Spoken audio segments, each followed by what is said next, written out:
Hello students, welcome to greenfield study চ্যানেলের পক্ষ থেকে আপনাদেরকে জানাই আন্তরিক শুভেচ্ছা ও ভালোবাসা। তো আজকে আমি তোমাদের সাথে শেয়ার করব পশ্চিমবঙ্গ মধ্য শিক্ষা পর্ষদের নবম শ্রেণীর রায় ও মার্টিন প্রশ্নবিচিত্র সল 2025। তো আজকে আমি যে পেজটি আলোচনা করব দুইয়ের দাগের ইতিহাসের দ্বিতীয় পর্যায়ক্রমিক মূল্যায়নের বাঁকুড়া খ্রিস্টিয়ান কলেজিয়েট স্কুলের পেজটি পুরো কোশ্চেনটি আমরা অ্যান্সার সহ আলোচনা করব। তো যারা চ্যানেলটিতে নতুন আছে অবশ্যই চ্যানেলটিকে সাবস্ক্রাইব করবে এবং বন্ধুদের মধ্যে শেয়ার করবে। তো প্রথমে আমরা বিভাগ ক আলোচনা করব, যার দ্বিতীয় আলেকজান্ডার মুক্তির ঘোষণাপত্র স্বাক্ষর করেন 1861 খ্রিস্টাব্দে 19শে ফেব্রুয়ারি। বিশ্বের প্রথম আন্তর্জাতিক সম্মেলন হলো ভিয়েনা সম্মেলন। একজন আদি সমাজতন্ত্রবাদী দার্শনিক হলেন সিমো। স্পেনের সংসদকে বলা হতো কর্টেস। জাতিসংঘের প্রথম মহাসচিব ছিলেন এরিক ড্রুমান। ইম্পেরিয়ালিজমস এ স্টাডি গ্রন্থটি রচয়িতা হলেন হবসন। ইউরোপের প্রধানমন্ত্রী বলে অভিহিত করা হয় কাকে? মেটারনিখকে। হিমলার কোন বাহিনীর প্রধান ছিলেন? হিমলার কোন বাহিনীর প্রধান ছিলেন হিমলার? তো এটা সঠিক উত্তরটি হবে গেস্টাপো বাহিনীর প্রধান ছিলেন। এরপরে আলোচনা করব আমরা বিভাগ খ। একটি বাক্যে উত্তর দাও। জোসেফ মেসিনি কত খ্রিস্টাব্দে ইয়ং ইতালি দল গঠন করেন? 1831 খ্রিস্টাব্দে। ওয়াটার ফ্রেমকে আবিষ্কার করেন রিচার্ড আর্করাইট। কোন সন্ধির দ্বারা রাশিয়া প্রথম বিশ্বযুদ্ধ থেকে সরে যায়? ব্রেস্ট লিট ভস্কো সন্ধির দ্বারা। এরপরে বিদায়ের ঠিক বা ভুল উত্তরটি নির্ণয় করে। জুলাই বিপ্লবের ফলে যে প্রজাতন্ত্র প্রতিষ্ঠিত হয় তা দ্বিতীয় ফরাসি প্রজাতন্ত্র নামে পরিচিত। এটা অবশ্য ফলস হবে, ভুল লিখবো এখানে। 1887 খ্রিস্টাব্দে বিসমার্ক রাশিয়ার সঙ্গে স্বাক্ষর করেন রি ইন্স্যুরেন্স সন্ধি। এটা ঠিক হবে। কাউন্ট কেমিলো বেনসো ডি ক্যাভুর ছিলেন ইতালির রক্ষা আন্দোলনের মস্তিষ্ক। এটাও সঠিক হবে, আমরা ঠিক লাগবে। এরপরে সেকশন সি। নিম্নলিখিত বিবৃতিগুলির সঙ্গে সঠিক ব্যাখ্যাটি এখানে নির্বাচন করব। বিবৃতি 1, ভার্সাই সন্ধি ছিল দ্বিতীয় বিশ্বযুদ্ধের অন্যতম কারণ। তো এর সঠিক ব্যাখ্যাটি হবে 3, এই সন্ধির মাধ্যমে প্রতিফলিত হয়েছিল জার্মানির প্রতি মিত্রপক্ষের প্রতিহিংসা পরায়ণ মনোভাব। এরপরে বিবৃতি 2, লেনিন 1921 খ্রিস্টাব্দে নতুন অর্থনৈতিক নীতি ঘোষণা করেন। ব্যাখ্যা 1, রাশিয়ার অর্থনীতিকে আরও বেশি সমাজতান্ত্রিক করে তুলতে চেয়েছিলেন। না। ব্যাখ্যা 2, অর্থনৈতিক রাজনৈতিক বিপর্যয় থেকে দেশকে উদ্ধার করে দেশের অর্থনীতিকে শক্তিশালী করতে চেয়েছিলেন। তো ব্যাখ্যা 2 হবে সঠিক। তো এরপরে আমরা আলোচনা করব বিভাগ গ, ঘ ও ম। এগুলি আমরা এখন পিডিএফ আকারে আলোচনা করব। এরপরে আলোচনা করব বিভাগ গ। 2টি অথবা 3টি বাক্যে উত্তর দাও। 1 নম্বর কোশ্চেন, ওয়েল্ট পলিটিক নীতি কাকে বলে? ওয়েল্ট পলিটিক ছিল জার্মানির একটি আগ্রাসী ও সাম্রাজ্যবাদী পররাষ্ট্রনীতি। 19 শতকের শেষ দিকে কাইজার দ্বিতীয় উইলিয়ামস এই নীতি গ্রহণ করেন, যার মাধ্যমে তিনি জার্মানিকে একটি বৈশ্বিক শক্তি হিসাবে গড়ে তুলতে চেয়েছিলেন। 2 নম্বর কোশ্চেন, ওপেন ডোর পলিসি কী? ওপেন ডোর পলিসি ছিল মার্কিন যুক্তরাষ্ট্রের একটি কূটনৈতিক নীতি, যার মাধ্যমে তারা চীনের বাজারকে সব বিদেশি রাষ্ট্রের জন্য সমানভাবে উন্মুক্ত রাখার দাবি করেছিল। 1899 সালে এই নীতির ঘোষণা দেওয়া হয়। এরপরে 3 দাগের হুবার মরাটোরিয়াম কি? হুবার মরাটোরিয়াম ছিল মার্কিন প্রেসিডেন্ট হারবার্ট হুবারের প্রস্তাব, যাতে 1 বছর যুদ্ধ, রিপ্যারেশন এবং আন্তর্জাতিক ঋণ পরিশোধ স্থগিত রাখার কথা বলা হয়। 1931 সালে এই প্রস্তাব মহামন্দার প্রেক্ষিতে দেওয়া হয়েছিল। 4 নম্বর, জুলাই অর্ডিন্যান্স কাকে বলে? 1830 সালের জুলাই মাসে ফরাসি রাজা চার্লস দশম 4টি রাজাদেশ জারি করেন, যেগুলিকে জুলাই অর্ডিন্যান্স বলা হয়। এগুলির মাধ্যমে সংবাদপত্রের স্বাধীনতা হরণ, জাতীয় পরিষদ বাতিল এবং ভোটার অধিকার হ্রাস করা হয়, যা জুলাই বিপ্লবের সূচনা করে। এরপরে 5 দাগের কনসার্ট অফ ইউরোপ কী উদ্দেশ্যে গঠিত হয়েছিল?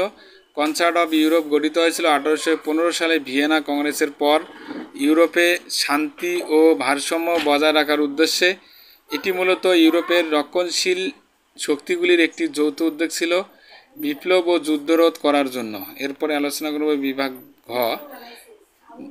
শিল্প বিপ্লব ইউরোপের সমাজ ব্যবস্থার ক্ষেত্রে কী প্রভাব ফেলেছিল? শিল্পভিত্তিক সমাজের উদ্ভব, যেমন কৃষিভিত্তিক সমাজের জায়গায় কলকারখানা ভিত্তিক সমাজ গড়ে ওঠা। নগরায়ণ বৃদ্ধি পায়, যেমন কাজের সন্ধানে মানুষ গ্রাম ছেড়ে শহরে চলে আসে, ফলে শহরের জনসংখ্যা বাড়ে। শ্রমিক শ্রেণীর জন্ম হয়, যেমন কারখানায় শ্রমদানের ফলে একটি নতুন শ্রমজীবী শ্রেণী তৈরি হয়। পুঁজিপতির উত্থান, ব্যবসা ও কারখানার মালিকরা ধনী হয় এবং পুঁজিপতি শ্রেণী তৈরি হয়। নারী ও শিশু শ্রমিক বৃদ্ধি, অল্প মজুরিতে প্রচুর নারী ও শিশুকে শ্রমে নিযুক্ত করা হয়, ফলে শোষণ বেড়ে যায়। শ্রেণী বৈষম্য বৃদ্ধি, ধনী ও দরিদ্রের ব্যবধানে বাড়ে, সমাজে অসাম্য তৈরি হয়। শিক্ষা প্রযুক্তির উন্নতি, বিজ্ঞান চর্চা, প্রযুক্তি, যোগাযোগ ও শিক্ষার প্রসার ঘটে। আধুনিক সমাজের সূচনা, যেমন শিল্প বিপ্লবের ফলে ইউরোপে আধুনিক সমাজ ব্যবস্থা গড়ে ওঠে। 2 দাগের ইউরোপের ইতিহাসে মহামন্দার প্রভাব আলোচনা করো। অর্থনৈতিক ধ্বংস, যেমন 1929 সালে আমেরিকার শেয়ার বাজার ধ্বংসের ফলে ইউরোপেও মন্দা ছড়িয়ে পড়ে। শিল্প বাণিজ্যের পতন, ইউরোপের কলকারখানা বন্ধ হতে থাকে, রপ্তানি কমে যায়। বেকারত্ব, দারিদ্র্য বৃদ্ধি, লক্ষ লক্ষ মানুষ কাজ হারায়, অনেক পরিবার অনাহারে ভোগে। রাজনৈতিক অস্থিরতা, দুর্বল গণতন্ত্র, সাধারণ মানুষের আশা পূরণ করতে ব্যর্থ হয়। চরমপন্থার উত্থান, ইতালিতে ফ্যাসিবাদ ও জার্মানিতে নাৎসিবাদ জনপ্রিয় হয়ে ওঠে। গণতন্ত্রের আস্থা হ্রাস, মানুষ শক্তিশালী একনায়কতন্ত্রকেই রক্ষা হিসাবে ভাবতে শুরু করে। এরপরে আন্তর্জাতিক সংকট, বাণিজ্য বাধা, ঋণ পরিশোধে ব্যর্থতা, রাষ্ট্রগুলির মধ্যে অবিশ্বাস বাড়ে এবং দ্বিতীয় বিশ্বযুদ্ধের প্রস্তুতি এই অর্থনৈতিক বিপর্যয় যুদ্ধের জমি তৈরি করে দেয়। 3 নম্বর, জার্মানি রক্ষা আন্দোলনে বিসমার্কের ভূমিকা আলোচনা করো। বিসমার্ক ছিলেন প্রাশিয়ার প্রধানমন্ত্রী ও দক্ষ কূটনীতিক। আয়রন ও রক্তনীতি, যেমন আয়রন অ্যান্ড ব্লাড পলিসি গ্রহণ করেন। যুদ্ধ ও কৌশল ছিল তার হাতিয়ার। ডেনমার্কের যুদ্ধ 1864, অস্ট্রিয়ার সঙ্গে জোটবদ্ধ হয়ে স্লেসভিগ ও হোলস্টাইন দখল করেন। অস্ট্রিয়ার যুদ্ধ 1866, অস্ট্রিয়াকে পরাজিত করে উত্তর জার্মানিকে প্রাশিয়ার নেতৃত্বে আনেন। ফ্রান্স যুদ্ধ 1870 থেকে 71, ফ্রান্সকে হারিয়ে দক্ষিণ জার্মান রাজ্যগুলিকে ঐক্যবদ্ধ করেন। 1871 সালে ভার্সাই প্রাসাদে জার্মান সাম্রাজ্য প্রতিষ্ঠিত হয়। প্রথম উইলিয়াম হেলমস জার্মান সম্রাট হন এবং বিসমার্ক হন চ্যান্সেলর। বিসমার্ককে জার্মানির স্থপতি বলা হয় কারণ তার পরিকল্পনা ও নেতৃত্বেই জার্মান ঐক্য হয়। এরপরে 4 দাগের ইতালিতে ফ্যাসিবাদের উত্থানের কারণ কী ছিল? বিভ্রান্ত বিজয় নিয়ে জাতীয় ক্ষোভ, প্রথম বিশ্বযুদ্ধে জয়ের পরও ইতালির আশা পূরণ হয়নি। অর্থনৈতিক সংকট পয়েন্ট, যুদ্ধ পরবর্তী সময়ে মূল্যবৃদ্ধি, বেকারত্ব, খাদ্য সংকট দেখা দেয়। রাজনৈতিক অস্থিরতা, যেমন দুর্বল গণতন্ত্র, একের পর এক সরকার পরিবর্তন, কোনো স্থিতি ছিল না। কমিউনিস্ট বিপ্লবের ভয়, রাশিয়ার বিপ্লবের পর ইতালিতেও সমাজতান্ত্রিক আন্দোলন শুরু হয়। মধ্যবিত্ত ধনীদের উদ্বেগ, ব্যক্তিগত সম্পত্তির নিরাপত্তাহীনতা থেকে ফ্যাসিবাদকেও সমর্থন।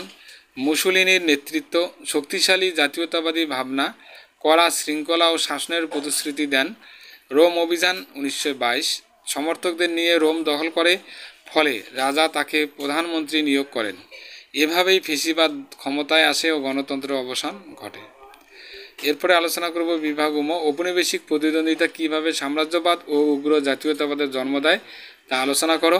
19বিংশ শতাব্দীর দ্বিতীয় অর্ধে ইউরোপীয় শক্তিগুলির আফ্রিকা ও এশিয়ার উপনিবেশ স্থাপন করতে থাকে। এই উপনিবেশ স্থাপনের লক্ষ্য ছিল কাঁচামাল সংগ্রহ, নতুন বাজার তৈরি এবং রাজনৈতিক প্রভাব বিস্তার। ব্রিটেন, ফ্রান্স, জার্মানি, ইতালি ও রাশিয়ার মধ্যে উপনিবেশ দখলের প্রতিযোগিতা বাড়তে থাকে। এই প্রতিযোগিতা থেকেই জন্ম নেয় সাম্রাজ্যবাদ। এক দেশ থেকে অন্য দেশকে রাজনৈতিক ও অর্থনৈতিকভাবে শোষণ করে। প্রত্যেক রাষ্ট্র তাদের সাম্রাজ্য সম্প্রসারণকে নিজেদের জাতীয় গৌরবের প্রতীক হিসাবে দেখত। ফলে ইউরোপের দেশগুলিতে উগ্র জাতীয়তাবাদ বা চরম জাতীয়তাবাদী মনোভাব জন্ম নেয়। এই জাতীয়তাবাদ মানুষকে শেখাতো আমাদের জাতি শ্রেষ্ঠ আর অন্য জাতি অবজ্ঞার যোগ্য। জাতিগত অহংবোধ থেকেই দেশগুলির মধ্যে একে অপরের প্রতি অবিশ্বাস তৈরি হয়। শিক্ষা ব্যবস্থা, সংবাদপত্র এবং সাহিত্য এই জাতীয়তাবাদকে প্রচার করা হতে থাকে। আফ্রিকা ও এশিয়ায় উপনিবেশ দখল নিয়ে দ্বন্দ্ব ইউরোপে সামরিক উত্তেজনা বাড়ায়। ফ্রান্স ও জার্মানির মধ্যে মরক্কো ইস্যু নিয়ে দ্বন্দ্ব তার একটা উদাহরণ। সাম্রাজ্য রক্ষার জন্য ইউরোপীয় দেশগুলি সামরিক শক্তি বাড়াতে থাকে, ফলে অস্ত্র প্রতিযোগিতা শুরু হয়। এই প্রতিযোগিতা ও উগ্র জাতীয়তাবাদ প্রথম বিশ্বযুদ্ধের পটভূমি তৈরি করে। আবার উপনিবেশ স্থাপন ও তার শোষণের ফলে উপনিবেশভুক্ত দেশেও জাতীয়তাবাদী আন্দোলনের সূচনা হয়। সুতরাং উপনিবেশ দখলের প্রতিযোগিতা থেকেই একদিকে সাম্রাজ্যবাদ, অন্যদিকে চরম জাতীয়তাবাদ জন্ম নেয়। এ দুটো একসঙ্গে মিলে বিশ্ব রাজনীতিতে সংঘর্ষ ও যুদ্ধের পরিবেশ তৈরি করে তোলে। Thank you for watching my video.